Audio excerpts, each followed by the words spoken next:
Situated at the juncture between Europe and Asia, Georgia is a country that embodies the best of Eurasian architecture, landscapes, and culture. But it is also home to more than 260,000 internally displaced people, or IDPs, some of whom were left homeless after the Georgia-Russia conflict of 2008.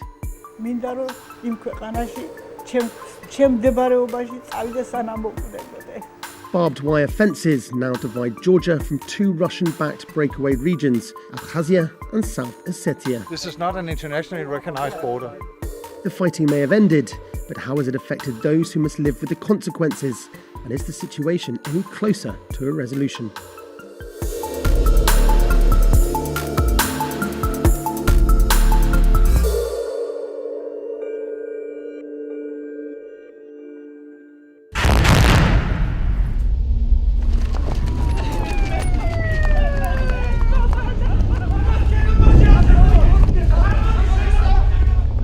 In August 2008, fighting broke out between Russian and Georgian forces, following clashes between Russian-backed Ossetian separatists and Georgian troops. Georgia's president, Mikhail Saakashvili, moved troops into South Ossetia as Russia began airstrikes on key Georgian targets and sent armoured forces into Georgian territory.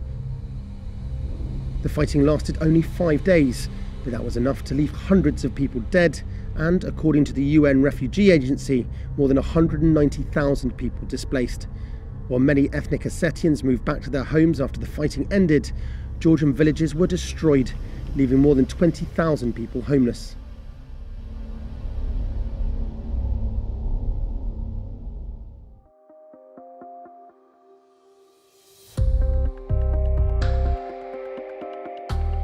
Today, the scars of war are still visible, and Georgia is still divided.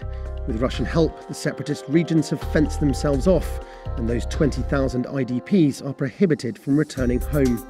Many of them now live in settlements like this one, Tserovani, a community of 2,000 homes. So we've just arrived in the village of Tserovani, and first impressions are that it's not at all how you'd expect an IDP camp to be like. The buildings and shops are very robust, there are houses and a general sense of community.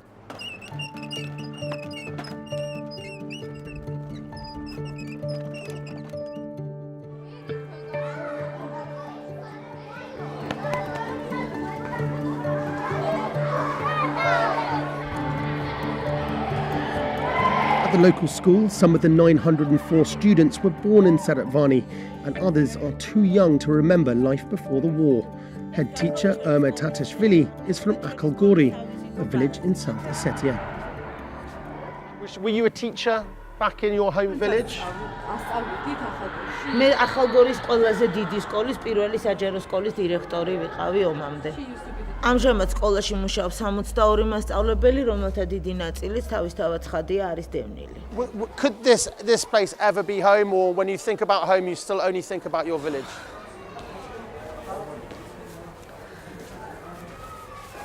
ვერასოდეს ვერაფერი ვერ შემიცვლის ახალგორს. ჩემი ოჯახის ვერცერთ წევრს და ვერც მე. მიუხედავად იმისა, რომ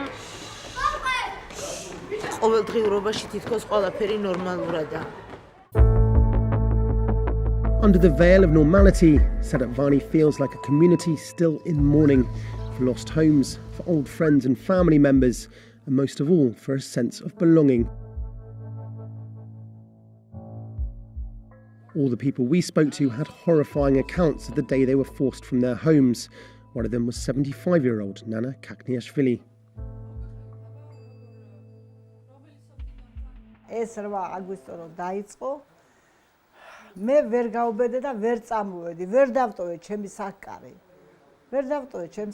დავჭით იქა ჩვენ უბანში 3 ადამიანი მოხუცებულა მე სარდაფი იყო და იქ ვიმალებოდით შივრები სულ შივრები მაყვალი იყო მწიფეი ატამი იყო მწიფეი მაგრამ ბაღებში არ შევდიოდა უი იმ ბომბებს აი ესე რო ვისხედით კედელს რახი გაქონდა ზედ ჩვენ გოგონა აი ახლა დაგვეცემა აი ახლა მაგრამ მაინც გადავხედო ჩემ მიწაწელსა ჩემს სახლსა როგორ არის ჩემი სახლს განადგურდა აღარ არის მაგრამ ის ადგილი საცავ ცხოვრობ ის მენატრება და ჩემი ქმრის სურათი რომ დავინახო იქ სასაფლაოზე მე პირადად თუ შევძლებ ავანტონს პირველად დავიჭერ დროშაზე და ისე წავა კენეცვალე ისე წავა ოღონდაც კი დაუბრუნდე და ოღონდაც კი ჩემი წაწყალი ვნახო. For Nana and the other IDPs in Tserovani, the reality is that they're unlikely to return home anytime soon.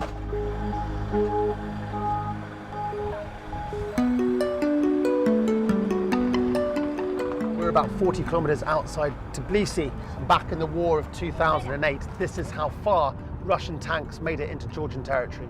After the conflict, Russia officially recognized South Ossetia and Abkhazia as independent states, and the process of borderization began, with Russian and Ossetian border guards putting up barbed wire fences, green signs and border bases in the following years. Today, only a handful of countries recognize South Ossetia's independence, including Venezuela, Nicaragua and the Pacific island of Nauru. The EU Monitoring Mission, or EUMM, a neutral peacekeeping mission, now patrols the border, known as the Administrative Boundary Line, or ABL, as Representative Hassa Resenbro explains. This is not an internationally recognized border. This is also why we refer to it as the Administrative Boundary Line, because this is not a border. The ABL takes different forms. In this village, a graded mud path sprung up overnight, dissecting an orchard. Theoretically, if I stepped onto there, I could quite easily be arrested or I could create problems for the monitoring mission. All sorts of things could happen if I step literally on... Pardon me, sorry? And for yourself? And for myself. So don't do that. The reality for this farmer is that what used to be his orchard is now what used to be his land has now been halved, cut into two. So when we talk about the war 8 years on, or when we talk about the situation 8 years on, and when we talk about a modern day effect on the people that live in this region, this kind of thing is really what we're talking about. This is what we talk about, yes.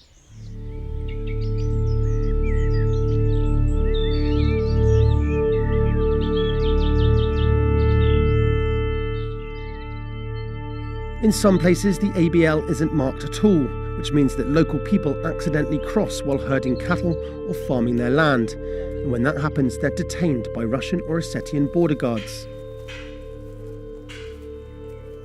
Okay, you see the tree. The big round tree, the round tree. Yes. Okay. It's close. 1 meter close. Yes, I see. You see him? Yes. Yes. One person in Exactly. camouflage uniform Exactly. under some kind of sun shelter or so. So who is that likely to be? Who is that? It could be South Ossetian border guard. It could be Russian Federation border guard. It's someone looking at us. Looking at them? Yeah, look at us. They look at us looking at them. Could he just be a regular guy who lives around here? No. I don't think so. It looks like a uniform, camouflage uniform. Yeah, not particularly well camouflaged given that we can all see him. Although the EUMM are neutral, they're denied access into South Ossetia. They do, however, provide a hotline that is activated when someone is detained and then act as an intermediary between Russian, Ossetian and Georgian authorities. How often is that hotline activated because there's been someone detained? That varies. That could be several times a week. It could be several times a day. Sometimes the family have to bring money to pay the fine, and then they're released.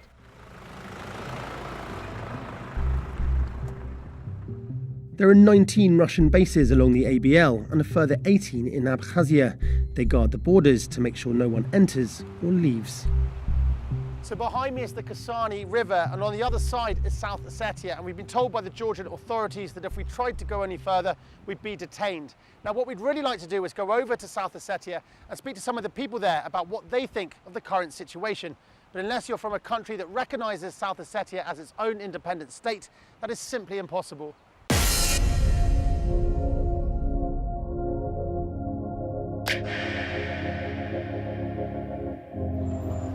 In Tbilisi, a dedicated government ministry was started in 2008 to try and find a peaceful way to reconcile with Abkhazia and South Ossetia, known in Georgia as the Tskhinvali region.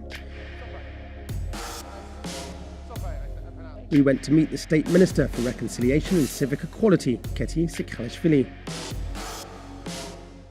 What has been believed to be an illusion of independence, in fact, is a total and intense attempt of Russification. Russia uses unresolved conflicts as an attempt to exert political influence on its neighborhood. Why not just say, do you know what, we're fighting an uphill battle here, it's destabilising the country to a certain extent, let's find a resolution where we give you complete autonomy and we go our separate ways. Why so desperately try to hold on to those territories? To whom I'm speaking to, whom I'm telling this? Am I telling it to the people of Tskhinvali region in Abkhazia? Those people today live in IDP camps. They have a stake, they have homes, they have a say. But in a country that remains divided, reconciliation and reintegration still seem a long way off.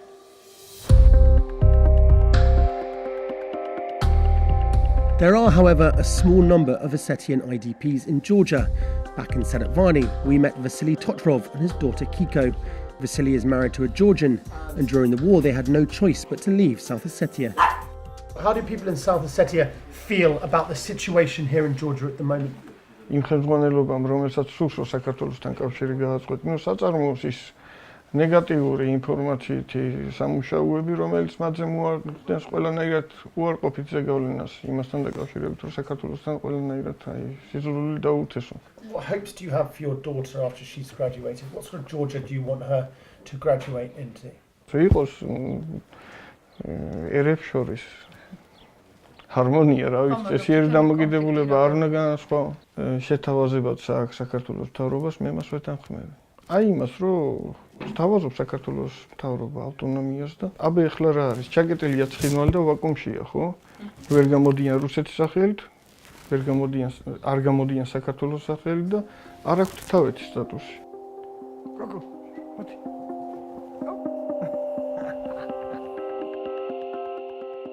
In Abkhazia and South Ossetia, the price of borderization is isolation. Unrecognised and inaccessible, the physical divide not only splits the country, but also families and communities. For the time being at least, these two territories remain in a state of limbo.